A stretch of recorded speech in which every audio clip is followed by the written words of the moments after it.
Hello everyone and welcome back to Minecraft Hardcore 1.8. I'm William Strife, and if I die, it's all over. The world gets deleted, all that wondrous and horrifying stuff at the same time. You know, it makes the game mean all that much more whenever you don't die. So, like I said, 1.8, Hardcore, world gets deleted. This is, my, you know, single-player world. I can't believe how long I've been going on this for now. It's just been forever. But hello to all of you who, this is the first episode that you're visiting the series. Oh no, it's just the design of the roof. I completely forgot how I designed the roof, from last weekend. Speaking of last week, this is what I built last week, the Cake and Cookie Bakery, or just in general, eatery. I've shifted all of, my consumable materials or cooking-related items to this little building on the other side of the compound here. And if this is the first episode that you are watching, I change texture packs every single week based on community suggestions. I make a comment below, and you reply to that comment for what type of texture pack do you think I should be using. So the most upvoted texture pack last week was something called DataCraft, which I don't know what to say. I mean, the person who makes DataCraft has managed to make a very smooth-looking texture pack with only 64x resolution, which is pretty impressive. I don't see a lot of super smooth texture packs that only work at 64 res. So props to him. There's a link down in the description if you want to download it. I quite like this. It's not bad. Not my favorite, mind you, but it's certainly not bad. So, what are we doing this week, guys? Well, there are a lot of improvements that I can still make to the base. There are building projects that I can do about the grounds, but I don't know that I'm going to get to a building project this week because there are some general improvements that I want to apply to this place. Most important of them all is, well, I don't know if it's the most important, but it's getting an automatic gate put in here. So, to do that, I'm going to need basically a stack of redstone. I'm gonna need some pistons, 3 of them. They gotta be of the sticky variant. I don't know if I have enough slime balls now that I think about it. Let's check my chests in here. Oh, I almost forgot. I built the cake and cookie to, because I was running out of storage space here, so now that I've done that, I still have to sort through some of these chests, but for now, everything is, you know, right and under control, so I'll go ahead and just chuck some of this stuff in there. Okay, so, like I said, I'm gonna need some pistons. And I don't know if I have... Do I have any spare pistons? Let's see. Piston. No, it doesn't look like I do. So I'll need the iron. I'll also need some redstone, which I've already got in my inventory, but I'll take some extra just in case. I'm also going to need some slime balls. I've got plenty of slime balls. I only need 3 of them, though. I'm also going to need some cobblestone. I certainly don't need this dirt. I'll just chuck that in the chest. Cobblestone, redstone. I'm also going to need a reasonable amount of wood. So, let's take the spruce here. And I'm also going to need some cobble. Coblier. Just pop over here. Okay, so I've got all the materials I need. Let's hit the crafting table now. So, standard procedure. We go and make the pistons first. This is one of the few crafting recipes in Minecraft, the more complicated crafting recipes in Minecraft that I will always remember, specifically because it's an integral part to making the classic engines from Buildcraft and you know, back in the day, modded Minecraft. Oh my god, talk about oh my wow, such an enormous time sink was that. My word. Actually, you know what? Something just occurred to me. Okay, that's, I think that's everything. And, oh geez, that sun decided to set really, really quickly. But I think I'll try to muscle through the night. Let's see if I can get this working properly. Now, I'm also going to need these redstone torches. I should only require 3 of them anyway. So, the way that this works is, I mean... It's pretty simple and straight. I mean, I hope that I'm not forgetting my design, because, I mean, I have forgotten my designs whenever I'm building before, and it's not a fun thing to have to go through. But go ahead and remove the fence. Now, the first step is to place blocks along right here, where, right next to where the pistons are gonna go. Or, no, this is one layer too high. Okay, it needs to go one layer further down.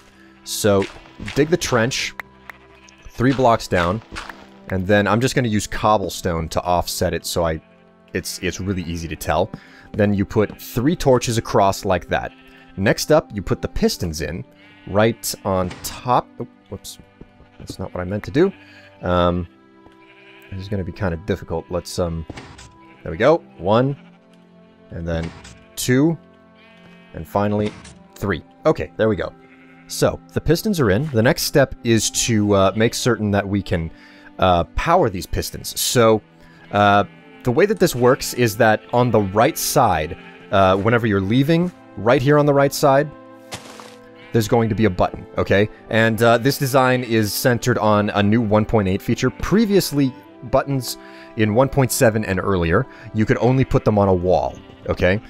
But in 1.8, they added the ability to put the button on the floor, okay? So that's a feature, that's a thing, and I'm making use of it now. So just because, you know, I'm all OCD, I'm putting cobblestone down. So let's go ahead and put some redstone across. Now this is the way that it works. Now some of you may look at this and wonder why on earth the torches were needed whenever I could just feed redstone wire along here. And the truth is that for some reason, for reasons unbeknownst to me, and I really wish it didn't work like this, pistons will not be powered by redstone that just runs right by it. You have to, you know, kind of do this feeding straight into the block, where this particular block right here, if this was a piston, this is the way that you have to feed redstone into it for it to actually function and take the signal. So I really don't get why that's the case, but it is. So the next thing that I want to do is just test this. See, there we go. It's retracting the pistons, which means that I can come over here and I'm going to take out... I don't really need that stone axe. Whoops, wrong thing. I'm going to take this nether brick fence because, I mean, I don't really know that it fits into the design of the wall, but I like it, nonetheless. So, I'm going to use a nether brick fence to set this up.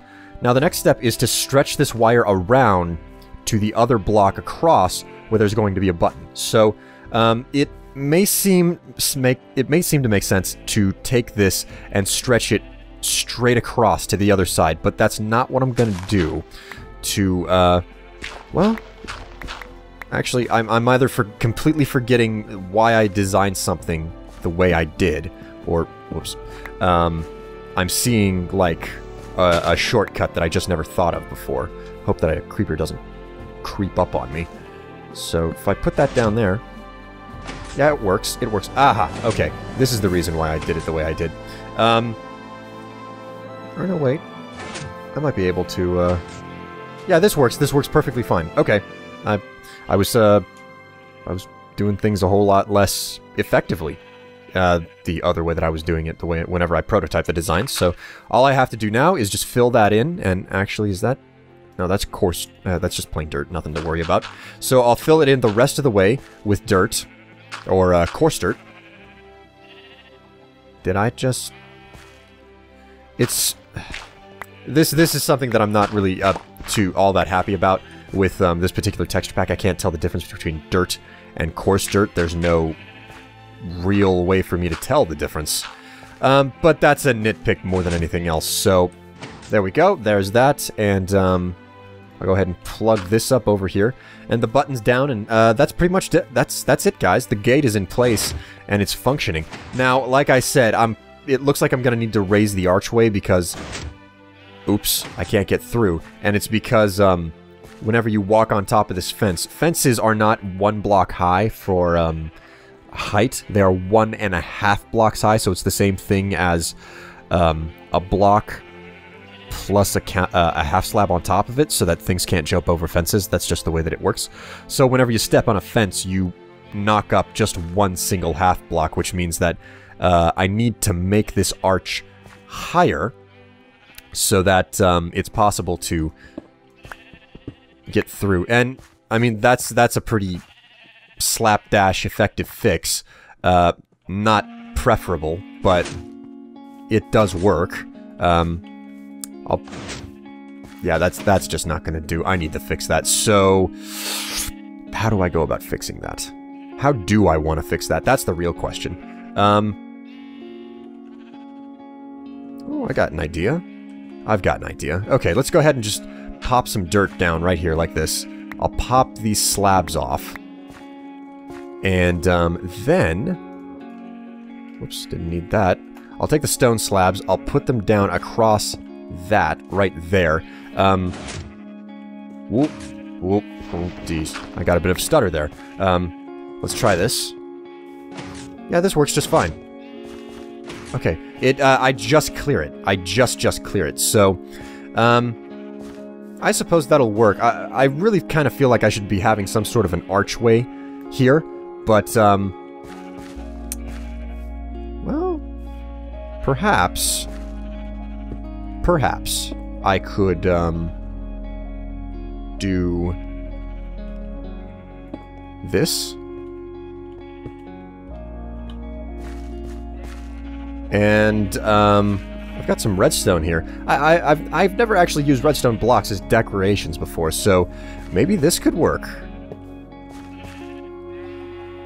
And if I had an extra slab, I might be able to make it look even better. But for now, for some reason, I think that that's actually a really not half bad way to, you know, deck it out and make it look good. Actually, I'm going to go ahead and grab a stone slab and see if it looks any better that way. So, I don't know that it actually did as much as I was hoping it would do, but it does help to accentuate the gateway.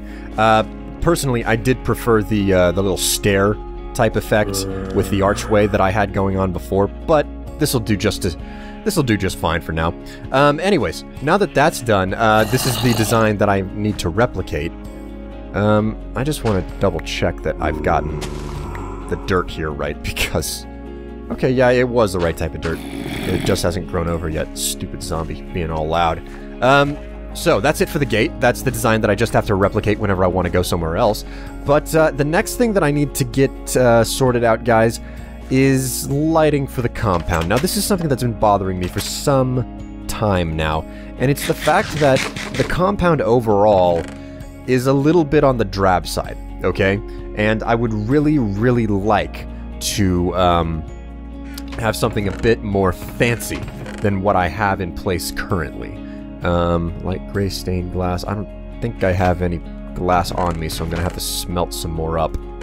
Alright, so while that stuff smelts up, I'm gonna go ahead and make myself a couple of components. I just need a little bit of glass right off the bat here, so 3 pieces is enough just for demonstration purposes. But what I need is a daylight sensor, and I believe it takes wood on the bottom. Oh, no. It was slabs. Now I remember. Do I have any slabs already? Yeah, I've got slabs. So, it takes slabs across the bottom, glass across the top, and nether quartz across the middle, and you get a daylight sensor. Now, the daylight sensor is exactly what it sounds like. It is a sensor that emits a redstone pulse relative to the time of day. So I'm just going to come right over here where it's nice and clean. And as you can see, it's putting out a redstone pulse, and it'll put a pulse out equal to that of, you know, like a redstone torch or a lever or something at high day. And for the most part, it isn't affected by blocks around it. It can be, but there's something particular that was introduced or changed about the daylight sensor in 1.8. If you right-click it, you can switch it to night mode, okay? Basically, whenever you put it into night mode, you invert it, so it only puts out power whenever it does not get sunlight. So, it shouldn't be putting out any power whatsoever. And yet it is. Well, it looks like it's only doing that because, it's getting... Well, oh, that's because it's in the shade. Okay, so, if I was to do this again... Yeah, it's still gonna put it in. My mistake. But I have found that the redstone signal that this thing outputs can be kind of quirky. So anyway, that's the whole deal with the daylight sensor, and that's how you make it. So the idea that I've got is pretty simple, okay? There's a whole bunch of pathways around this facility, and I I also quite like redstone lamps. Do I have any redstone lamps stashed away in here? I got 5 of them, which isn't anywhere near as much as I want. I'll get around to how I'm going to fix that later. But, put a redstone lamp down, and I'll take my spare redstone torch. And there you go, you know, light this up and it's going to light up the compound. But I'm going to need a whole bunch of these, and then, of course, it's also going to be possible for me to put in a redstone network underneath the paths that will allow me to connect daylight sensors to the redstone lamps, okay? So, this way, if I set it to inversion mode, it will not put out a it won't put out a signal anywhere near strong enough to turn the lamps on until it's nighttime, okay? So see, it's high day, and now it is running at full power. So, for this to work though, I mean, for this entire system to happen, I have to have a whole bunch of redstone lamps, and I'll show you guys how the system is going to get set up here. But I'm gonna have to go out to the nether and collect a lot of glowstone to make this work. So, quite simply, you need straight glowstone, the actual blocks, not the dust. Then you surround that in redstone to make lamps, and it looks like I don't quite have enough redstone on me. No problem there. Redstone is one of the things that I am absolutely rolling in. You know, after you go and harvest up tons of redstone ore with the fortune enchant. Wow, wowee.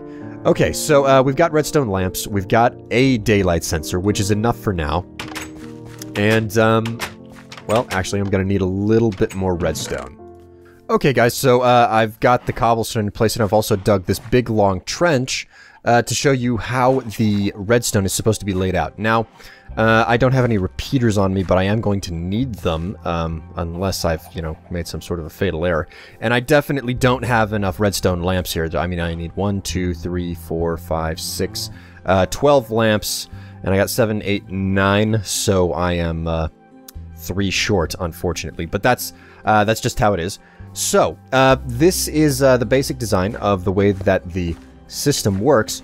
And it's centered around one really critical redstone mechanic, something that, you know, any accomplished or basic redstoner will be able to tell you right off the top of his or her head, which is that a redstone signal at its max charge will travel 15 blocks before it is completely lost, or the signal dies out. So without boosting the signal, it'll only travel 15 blocks. Now, I couldn't use repeaters and run the entire system off of one single daylight sensor, but that's not exactly the best idea, I think. Primarily because, you know, what happens if you move out of range and the daylight sensor unloads and it's the middle of the night? Well, stuff is going to start shutting off. So I use the 15 block limit as a means by which to make certain that there's always a daylight sensor in the area of where you are. There's always going to be a sensor loaded in the middle of the night, so those lights will be on, okay? So, the way that this is going to work, what I'm going to do is I'm going to dig back right here to a place somewhat out of the way where I can put the daylight sensor down. And I figure, you know, just right over here is good. I'm going to go ahead and smack these torches to get them out of the way, because I don't want to be, I don't want the general area lit up too much where the daylight sensor is. And I'm going to go ahead and remove that as well. Followed by putting down one bit of redstone right there, and then I'll put the redstone repeater right next to it. And the way that this works is that this will create a charge. It'll charge this redstone right here. And normally, you would have to step the redstone down like this, but if I put a block in this space right here, it'll, you know, cut the redstone off. It won't step down. So to get around that, I'll just put a repeater down right there, and I'll put a second repeater down right there so the redstone doesn't end up connecting through. Basically, I need redstone feeding directly into this block, and if I put redstone through like that, it doesn't work, so I need to put a second repeater down right there. And once that is done, pretty much all of the redstone is in place. I don't think that there's anything else that is particularly important for me to do, so I'll go ahead and just get myself out of the trench here. And before I start covering stuff up, I'll go ahead and just right-click this. See, there we go. It's turned on all of the lights. Now, I am going to shut that back off, because there is something else that I would like to do that's kind of more or less just a really cool thing. Not really something that I need to pay too much attention to. It's just a bit of an extra, it's kind of extra fluff that I can use. So I'm going to go ahead and put a redstone repeater there. I'm going to need more repeaters to do this trick in full, but I'm just going to put 3 down like this. And for the first lamp, I'm going to right-click this once to put it to delay 1, and then I'm going to right-click the second one to delay 2, and then I'm going to put the third one to delay 3, okay? So if you watch these 3 lights right here, boom, boom, boom, boom, boom, boom, boom, boom, boom, boom, boom, boom. So you get this nice, you know, staggered type of, you know, lighting effect, kind of like whenever, you know, you turn the lights on in a really big fancy hub or, you know, facility or something. So I'm going to go ahead and make myself, how many more? 1, 2, 3, 4, 5, 6, 7, 8, 9. 9 more repeaters, and I'll finish everything off and cover things back up. Okay, guys, everything's in place. All done, all patched up, all put together. So, now the lights will come on whenever it's dark out. They'll shut off whenever it's light. So, all I gotta do is switch this to night mode. Boom. And the lights go off, and see that? Oh. Oh. Why? Huh? Why are you not going off? Why you do this? Why you do this? Okay, guys, so I've crafted myself a bunch more daylight sensors, and there's, excuse me, there's something very specific that I want to ask you guys specifically about, because I've spent so much time working on building, showing you the prototype system and whatnot. I might as well just close this up with showing you an alternative prototype that I've given some thought to. Now, as you saw, this is the floor lamp system, and actually, now that I have enough redstone lamps, I'll go ahead and put these in place. Now, these specific redstone lamps here, I'm gonna keep. Why on earth? 1, 2, 3, 4. Oh, okay. It was still trying to deactivate. But as you guys have seen, I've run into problems here. So if you guys know of a good solution to my problem here, of this specific spot with the 4 blocks wide, because I'll be honest, this particular system with the redstone hooking up and everything, first of all, there's supposed to be at an odd number of blocks, or at least more than 2, so that I can get one single line leading between it all. And for that matter, the path is supposed to be 3 blocks wide for this design. That's how I prototyped it. But it's that's just not the case here. But anyways, if you guys can find a, you know, better solution to all of this, please tell me down in the comments, you know? But this particular design right here in front of the garden, this is gonna stay. However, it is possible for me to put in something else, a different alternative, everywhere else on the base. And this is where I need you guys to give me some input, okay? I'm going to show you exactly the other design that I was toying around with. And I want to know if you prefer this over the floor lamp design, okay? So the way that this works is that it's 2 stone posts or walls, then a piece of cobblestone, then a piece of redstone, followed by a daylight sensor, inverted, and then I just have to put the lights around the edge like so. It's a little bit awkward to have to use the hitbox for that tiny bit of redstone, but like that. And if I just right click that for now, that is a generic lamppost, and obviously this is a lot more self-contained, this is a lot more efficient. If you guys think that this is better, let me know. In fact, I mean, well, it might be possible. No, what am I doing? I shouldn't go into the cake and cookie. It might be possible for me to replace that cobblestone block on the pillar with something that looks better. You know, any type of block that I can put redstone on top of could serve as a replacement. So I'll go ahead and take some lapis. I'll also take some coal. I've got some nether brick here. Or no, wait, that's not nether brick. That's nether brack. I could also use nether brick as well. But I'm just going to stick with what I've got in my inventory for now. But this is the question to you guys, okay? Do you think that I should outfit the rest of the facility off of camera? I'm going to do this off camera, but do you think I should outfit the rest of the compound with this ground path lighting system, which, it came back on. The signal doesn't seem to be carrying down to this last set of blocks here, and I'm not certain why. I'll have to look into that later. But should I use that system, or should I use this more independent system, which I'll go ahead and fix it up like so. Because I can come in here, and I can use a block of coal with redstone, like so. But, you know, that's not all. I could, instead of using coal, I could also come in here, use a block of lapis lazuli. Go ahead and pop that down. Put that in. But, you know, there's any number of things that I could do to make this look really, really good. So, you know, tell me what you think is better. These lampposts, which honestly, I think they're a little bit on the bulky side, which is the reason why I'm asking which one you guys prefer. Or the more sleek looking, but admittedly much more problematic, you know, wiring system, floor lamps. Go ahead and tell me down in the comments, guys, because this is something that I'm gonna get to work on over the week. And it'll be all done by the time we come back next time. But, like always, make suggestions down in the comments for texture packs and other build projects, and trust me, some of the things that you guys have suggested that I haven't done yet, I will bring them to the forefront. But until next week, guys, thanks for watching, and I'll see you next time. Bye!